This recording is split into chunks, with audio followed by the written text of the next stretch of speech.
Hi అండి. ఈరోజు జున్ను ఎలా చేసుకోవాలో చూపిస్తాను. జున్ను అంటే మీలో ఎంతమందికి ఇష్టం చెప్పండి? చాలా మందికి ఇష్టం కదా. అయితే ఆ జున్ను చాలా ఈజీగా చేసుకోవచ్చు. అది ఎలాగో చూసేద్దాం. అయితే మీకు ఇక్కడ ఒక విషయం చెప్పాలి. జున్ను పాలు ఫస్ట్ డే పాలు అయితే 1:3 రేషియోలోని తీసుకోండి. అంటే ఒక ఇంత మురిపాలు తీసుకున్నారనుకోండి, 3 ఇంతల వరకు నార్మల్ పాలు తీసుకోండి.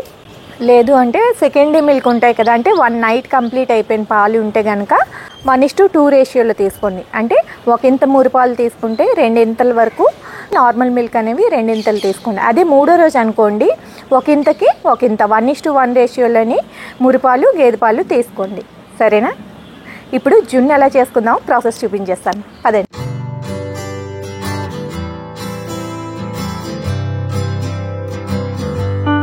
ఇప్పుడు గిన్నెలోకి జున్ను పాలు అయితే వేసుకుంటున్నాను. ఈ జున్ను పాలు వచ్చేసి లీటర్ వరకు ఉన్నాయన్నమాట. ఇవి సెకండ్ డే మిల్క్, అంటే ఒక నైట్ కంప్లీట్ అయిపోయిన జున్ను పాలు అనమాట. అందుకని చెప్పేసి దీంట్లోకి నేను 2 ఇంతల పాలు, గేదె పాలని 2 లీటర్ల వరకు తీసుకుంటున్నాను. 2 లీటర్ల పాలు కూడా ఇందులోకి వేసేసుకుందాం. మొత్తం ఈ పాలన్నీ వచ్చేసి 3 లీటర్ల పాలండి. 1 లీటర్ జున్ను పాలకి 2 ఇంతల వరకు నార్మల్ పాలు వేసుకున్నాను. గిన్నె నిండిపోయింది కదా, ఒకసారి కలిపేసుకొని కావాల్సిన క్వాంటిటీ అనేది తీసుకున్నాను. అంటే 1 లీటర్ పాల వరకు సైడ్ పెట్టేశాను అన్ని కలిపినవి. ఇప్పుడు దీంట్లోకి పంచదార, బెల్లం 2 కలిపి తీసుకుంటున్నానండి ఈక్వల్ క్వాంటిటీలోని. మీరు కావాలి అనుకుంటే కంప్లీట్గా పంచదార తీసుకోవచ్చు, లేదు అంటే బెల్లంతో పూర్తిగా చేసుకోవచ్చు. దీని కొలత వచ్చేసి మీరు లీటర్ పాలు తీసుకున్నారనుకోండి, 300 గ్రాముల వరకు స్వీట్నెస్ అనేది యాడ్ చేసుకోవచ్చు. ఇప్పుడు ఈ 2 లీటర్ల పాలకి 1/2 స్పూన్ వరకు సొంటి పొడి, 1/2 స్పూన్ వరకు మిరియాల పొడి, అలాగే 1/2 స్పూన్ వరకు యాలకుల పొడిని అయితే వేసుకుంటున్నాను. ఈ మూడింటిని సెపరేట్గా, అంటే యాలకులు, మిరియాలు, సొంటి అలా 3 సెపరేట్గా ఉన్నప్పుడైనా కూడా అన్నిటినీ కలిపేసి దంచేసుకొని అవి కూడా వేసుకోవచ్చు. ఈ 3 పొళ్ళు ఉన్నాయి కాబట్టి వేసేసాను. ప్రాసెస్ ఈజీ అయిపోతుంది కూడాను. ఇప్పుడు ఈ బెల్లం అంతా కూడా చక్కగా కరిగేలాగా కొద్దిగా ఎక్కువసేపు కలుపుకుంటూ ఉండాలి.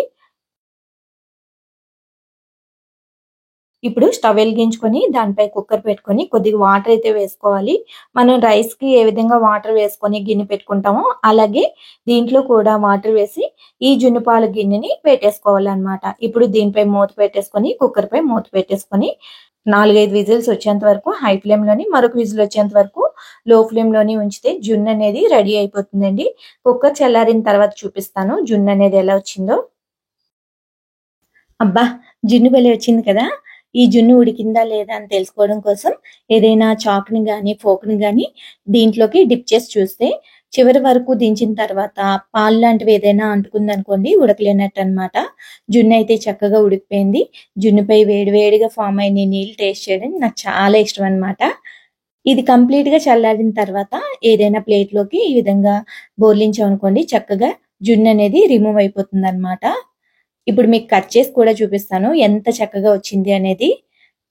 చూసారా, కోస్తూ ఉంటేనే చాలా సాఫ్ట్గా ఉంది కదా.